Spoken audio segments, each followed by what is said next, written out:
Welcome back, everybody. So here we've got John Easley with us today with Tallus Capital Management. He's going to be discussing using an IRA for a down payment. John, welcome. Thanks, George. Appreciate it. All right. So we're going to break this up into a couple of different chapters, and this way people can hit the different elements of the video that is most important to them. With that, for everybody who is interested, John Easley with Tallus Capital Management. He's located in Seattle. His direct phone number is 206-319-5202. We will put that also into the comments now, or not the comments, but section down below.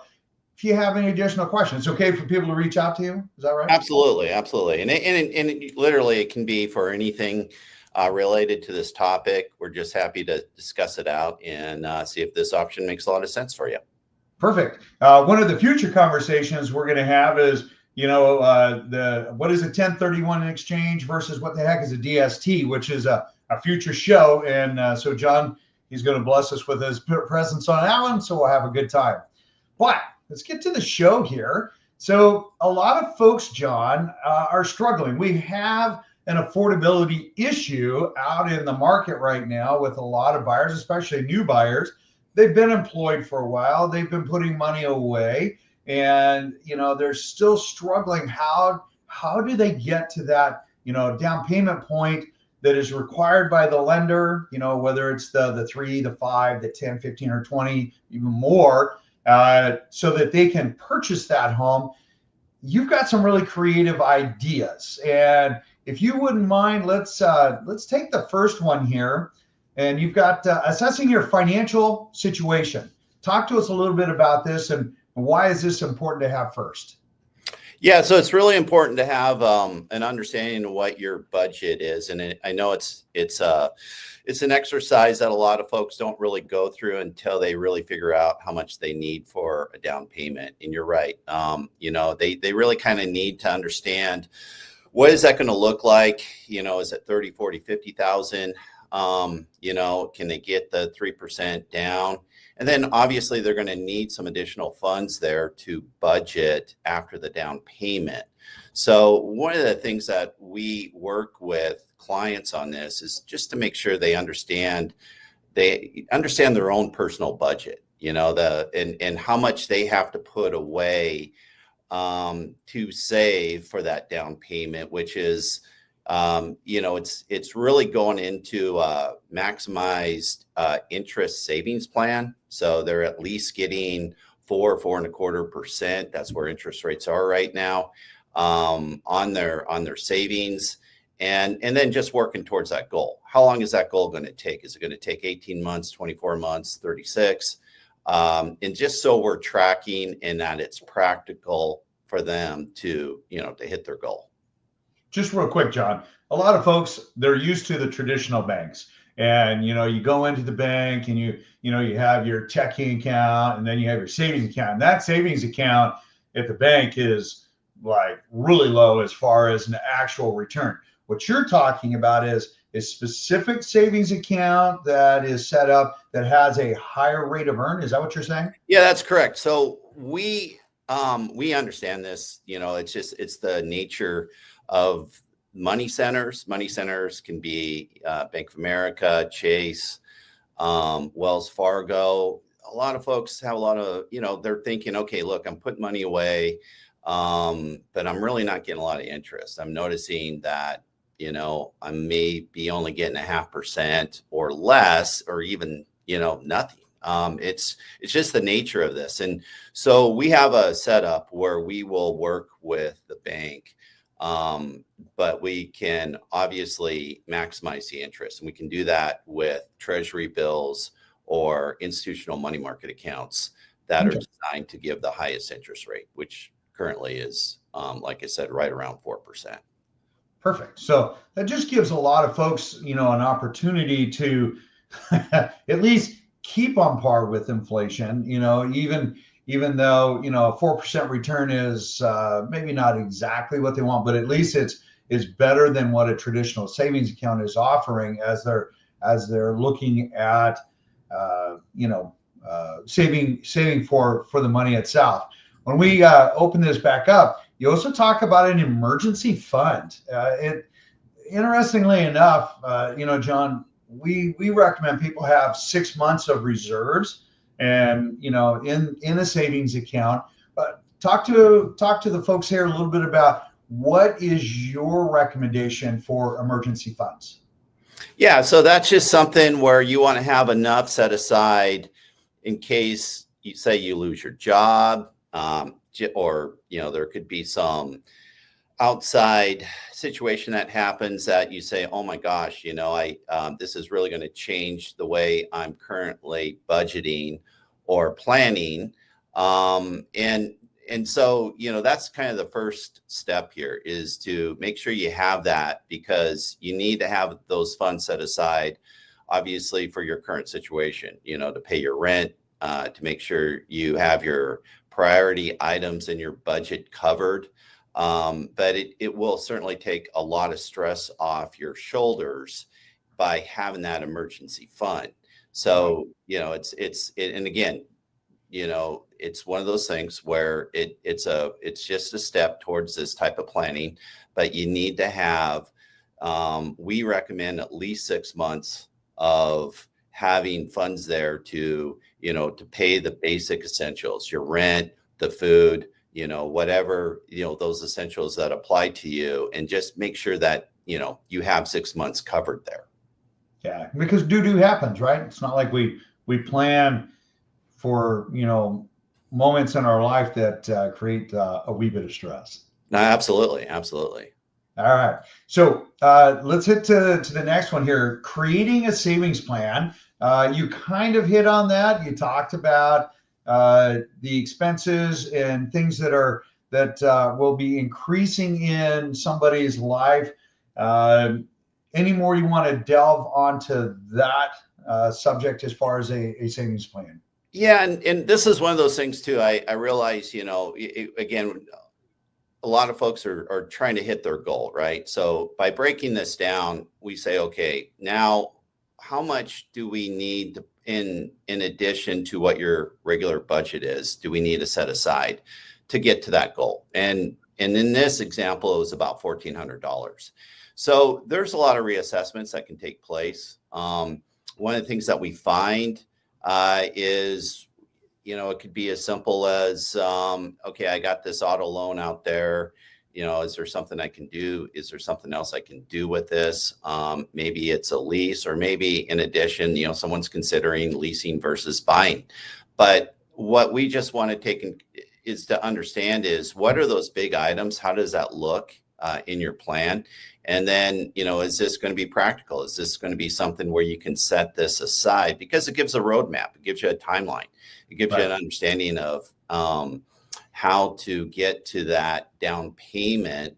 And then, like I said, it does help with having good interest applied to that. The 4%, like I said, will have a big impact as people are saving towards that. So it's just really, it comes back down to personal budgeting and just really understanding where your expenses are and how much you can set aside. And, are there possibilities of, even accelerating to that goal? But, it's one of those things that once you have it in front of you, once you have a map set aside, it gives you really a good timeline of when you can achieve that savings goal. It's a lot easier to achieve a place or a destination if you know where that destination is. Absolutely. Yeah. It's interesting, John, you say that, and you mentioned cars.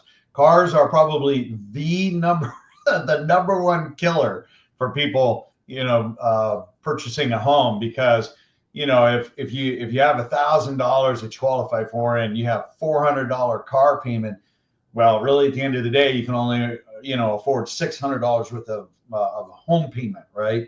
That's right. That they just don't understand that cars are just a killer.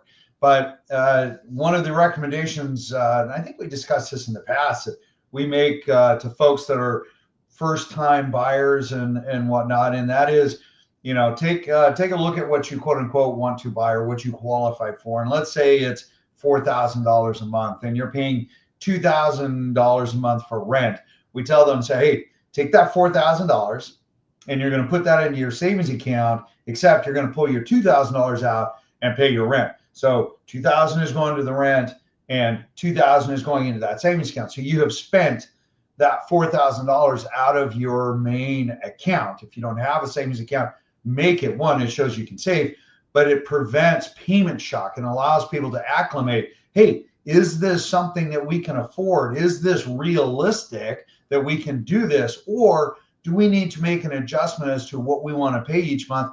Because I don't want to be house poor. I still want to go out to dinner. I still want to do these things. Sure. But yet, not with that level. So anyway, all right.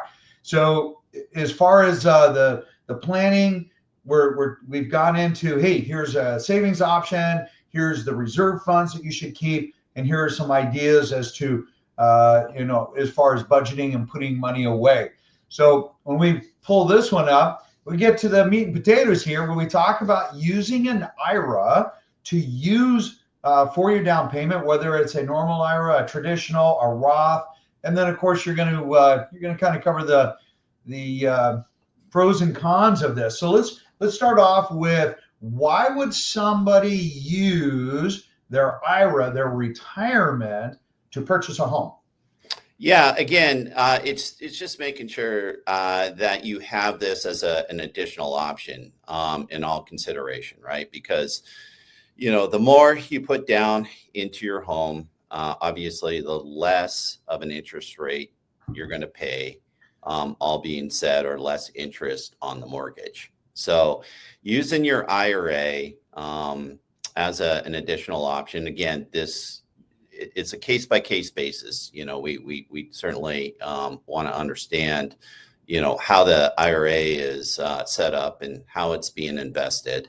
But it can be a really good option because of the fact that the government does allow $10,000 to be applied to that for a first-time home buyer to that down payment. And it can either be a IRA, traditional IRA, or it can be a Roth.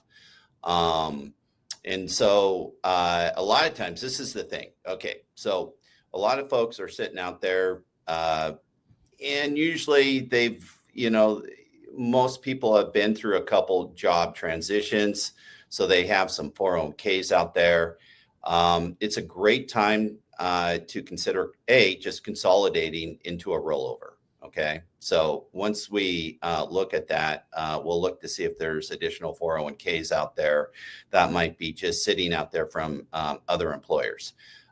So consolidating that into one IRA, it's an IRA rollover. This could all of a sudden open some doors. And so having, as you know, George, if you're getting close to your goal, it's and there's a situation that pops up on the market, it may be nice to have that extra $10,000 ready to apply because, with the housing market, it's one of those things with, opportunities can come up fast. And so I realize, when you're getting close to your goal, you're probably out there looking at houses and trying to assess where you're going to live and the type of house that you want to live in. And so, again, this is more like a backup option. It's not something I would immediately pull the trigger on, but it's something that for the certain type of buyer, it could be very applicable. And so, yeah, that's it. It could either be a Roth, it could be an IRA. And a lot of times by doing additional due diligence on this with the client, we may be able to find other options out there to tap into this because they may have other retirement accounts out there that we could consolidate into an IRA. Yeah. So in essence, these folks they're borrowing from themselves basically to fix their their monthly housing costs, enter into the market and start building equity. So there's, like, I think you nailed it. And that is, hey, I'm not going to use this necessarily for my entire down payment, but let's say I get to the end of the day and all of a sudden it's like, I'm like $10,000 or $20,000 short. And they're like, well, what am I going to do? And there's like, hey, here's an option for you to accomplish that, to, basically come up with those additional funds, but yet you're paying yourself back. So is that yeah, well, yeah, I mean, you get to take the withdrawal out of the IRA is what's being allowed, right? So it's so typically when you pull money out of an IRA before you're 59 and a half, you're going to pay a penalty to do so. That penalty is simply waived. There is a tax applied when you pull that money out, and that's just something we will help assess. Is this a sensible option? It is an option, but we can. A lot of times this could be a fairly resourceful option. A lot of folks, obviously, that are looking at houses are married, so they find out, wait a second, not only can I do that, my spouse has this option as well. We have the ability now to pull $20,000, but we do need to make an assessment of this because there is a tax on this, and but it is what is being waived is the penalty from pulling the money out, which, like I said, could be a very viable option here. Sure. Okay. All right. Let's go on to our next one here. So we talked about other ways to boost your savings. I thought this was a really great idea, again, because you're targeting first-time home buyers, and targeting first-time home buyers, especially today, that are really kind of that struggling, how do we accomplish this goal? Let's dive into that one. John, what would you say to the first-time home buyers looking to enter into the market today? Yeah, so a lot of folks, it's just, like I said, it's kind of natural. You're not really going to be tracking to save a lot of money. I mean, sure, again, this is really standard. Before you buy a home, you're going to have a few accounts out there. You may have, a couple checking accounts. You may be working with a couple different banks. You may be, like I said before, you may have a few retirement accounts out there. And so it comes right back to really creating a budget that works for you. And you nailed it earlier. You got to have a practical budget. We're not going to get to the point where we're trying to cut everything out just to make this happen. We also have to live life here.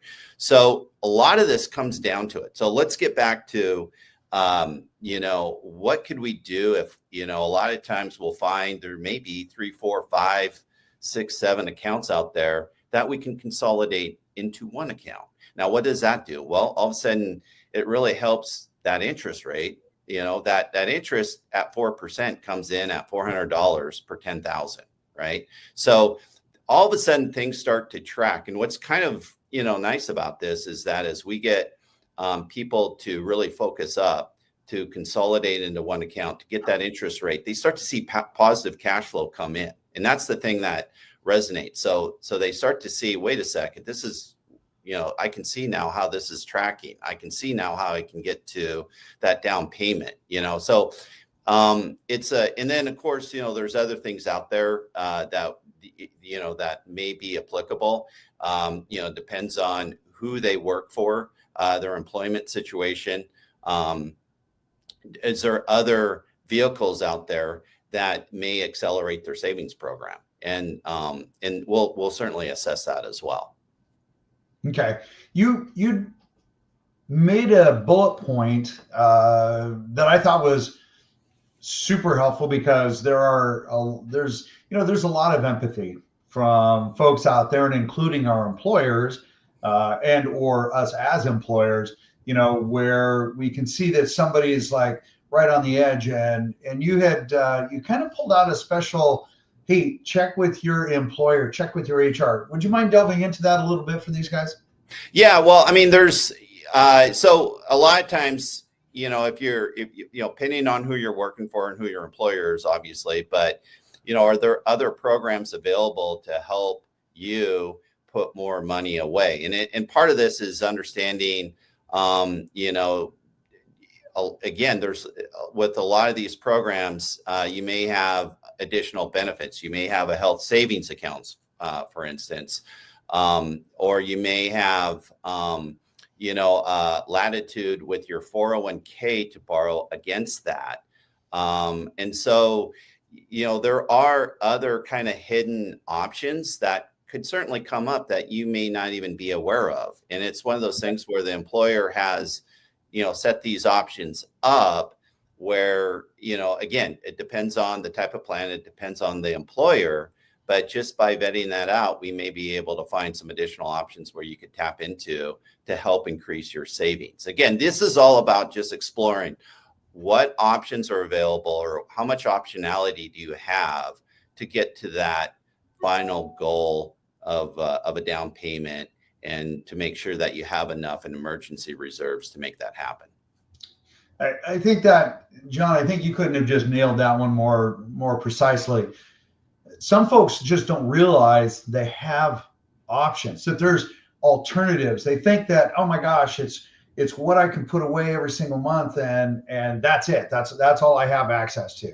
And you're bringing to point, which is super important for these guys, that there are options. There's things to consider. There's monies that you have put away or have gotten additional contributions that you can leverage against, and then having some additional planning for the future and not just what we're looking at today.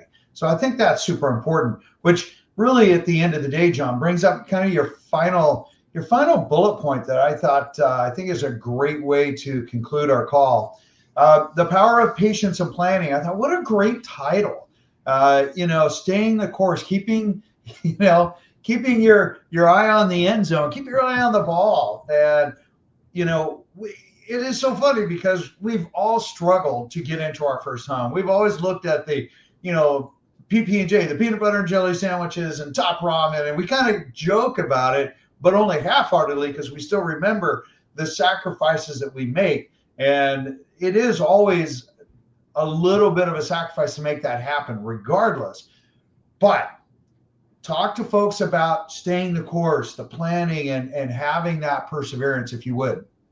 Yeah, absolutely. So, to stay the course, and this is the thing, right? You got to have this literally written down.